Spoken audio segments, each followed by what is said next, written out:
तीन जादुई प्रेग्नेंट चुड़ैल। वो अमावस्या की रात थी। चांद पूरी तरह निकला था। चारों तरफ चांद की रोशनी थी और भेड़ियों के चिल्लाने की आवाज आ रही थी। वहीं दूसरी तरफ तीन भयानक प्रेग्नेंट चुड़ैल एक पीपल के पेड़ के ऊपर बैठी हुई थीं। और कब तक हम इस तरह यहाँ अपने शिकार का इंतजार करते रहेंगे? बहुत जोरों की भूख लगी है, चलो गांव से ही अपना शिकार पकड़ कर लाते हैं। नहीं, हमें इंसानों को खाकर अपना पेट नहीं भरना चाहिए। इससे अच्छा होगा कि हम यहाँ के जानवरों को मारकर ही अपना पेट भरें। लेकिन अगर कुछ खाएंगे नहीं तो हमारे पेट में पल रहे बच्चों का क्या होगा? रुको रुको, मुझे उन झाड़ियों में हलचल नजर आ रही है।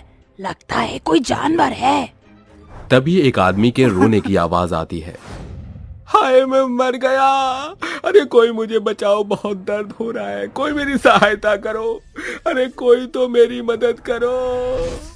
अरे ये तो कोई इंसान है, चलो हमें देखना चाहिए, आखिर क्या बात है। वो तीनों चुड़ैल चुपके से उस आदमी को देखती हैं।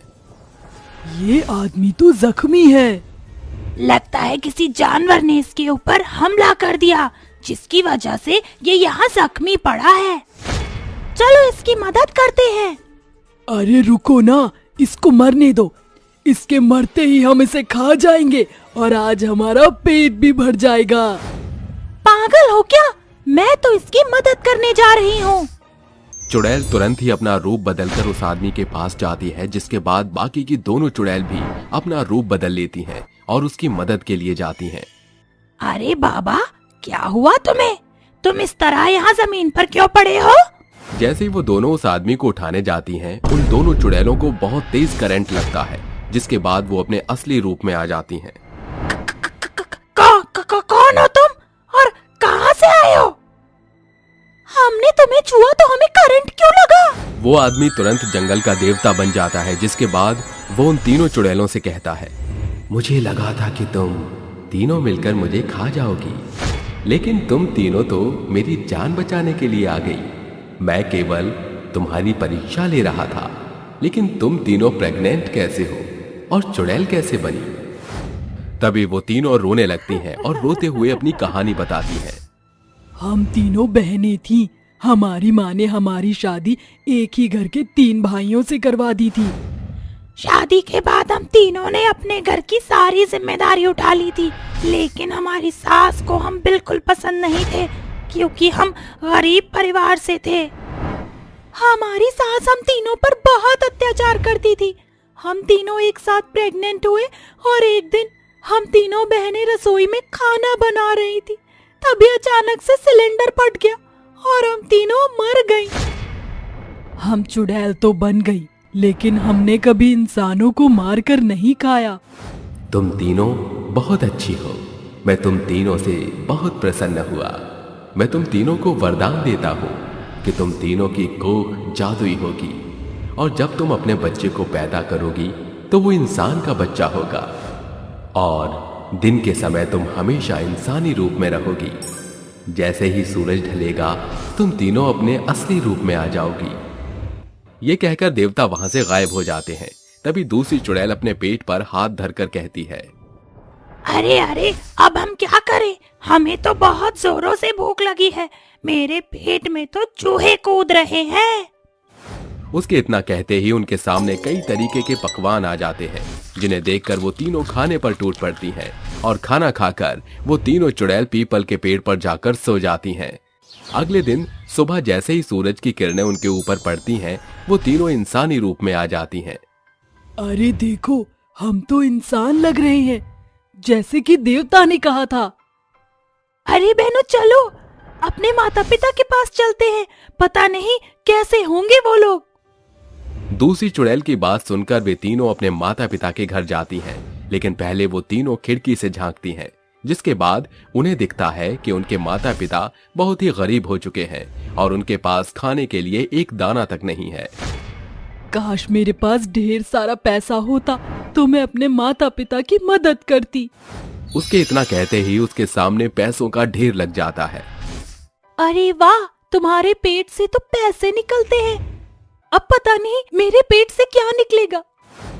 मैं अपने पेट से सोना मांगती हूँ। क्या मुझे ढेर सारा सोना मिलेगा? तीसरी चुड़ैल के इतना कहते ही उसके पेट से ढेर सारे सोने के जेवर निकलने लगते हैं। बहनों, एक काम करते, ये सब हम चुपके से अपने माता पिता के घर में रख देते हैं। वो तीनों चुड़ैल अपने माता पिता के घर में ढेर सारे पैसे और सोना रख देते हैं और वहां से चली जाती हैं। हमें अपनी सास से बदला लेना चाहिए।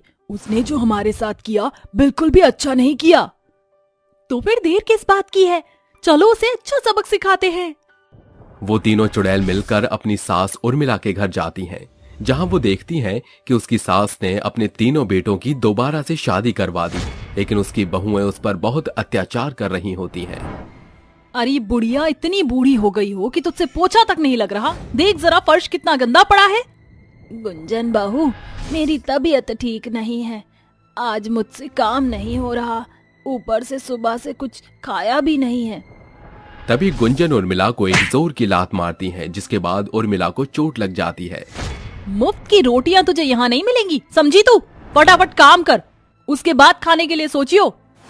ये सब वो तीनों चुड़ैल दूर खड़ी देखती रहती हैं, जिसके बाद उन्हें उर्मिला पर बहुत दया आती है और वो उर्मिला के पास जाती है, जिसके बाद उर्मिला उन तीनों को एक साथ देखकर बहुत डर जाती है। तुम दोनों जिंदा हो? ये कैसे हो सकता है? मैंने ही तो तुम तीनों को मारा था, जिसका पश्चाताप मैं अभी तक कर रही हूँ। हम सब जानते हैं, तुम चिंता मत करो, हम तुम्हारी मदद करेंगे। तभी वो तीनों प्रेग्नेंट चुड़ैल अपने पेट पर हाथ रखती हैं, जिसके बाद पहली चुड़ैल के पेट से ढेर सारे पैसे निकलते हैं और दूसरी चुड़ैल के पेट से ढेर सारे पकवान निकलते हैं और तीसरी चुड़ैल के पेट से ढेर सारे सोने के गहने निकलने लगते हैं। ये तुम अपने पास रख लो, इससे तुम्हारी सहायता हो जाएगी और तुम अपनी तीनों नई बहुओं से छुटकारा पालोगी। बहू, मुझे माफ कर दो, मैंने बहुत बड़ी गलती कर दी।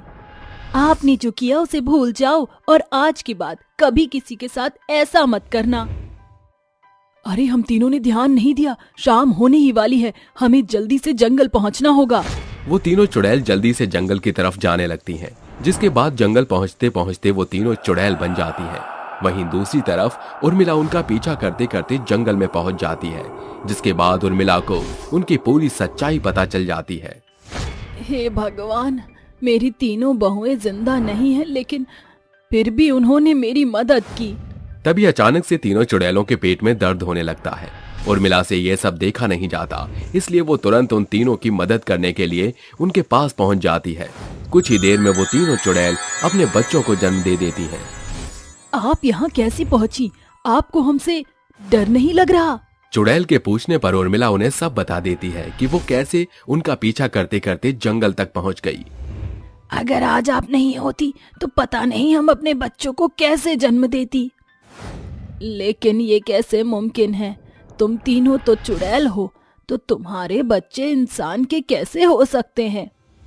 जो तुमने उन तीनों के साथ किया था, उसका पश्चाताप करने के लिए इन बच्चों को इंसान का रूप मिला है। आज से इन बच्चों की जिम्मेदारी तुम्हारी है। मैंने अपनी तीनों बहुओं के साथ बहुत ही बुरा किया। आज अगर मैं ऐसा नहीं करती तो शायद वो तीनों जिंदा होती, लेकिन अपनी गलती का पश्चाताप करने के लिए मैं अपनी तीनों बहुओं के बच्चों को अच्छी परवरिश दूंगी। ये सुनकर वो तीनों चुड़ैल बहुत खुश होती हैं, जिसके बाद उन तीनों चुड़ैलों को मुक्ति मिल जाती है और वो तीनों उस जंगल से हमेशा हमेशा के लिए चली जाती हैं।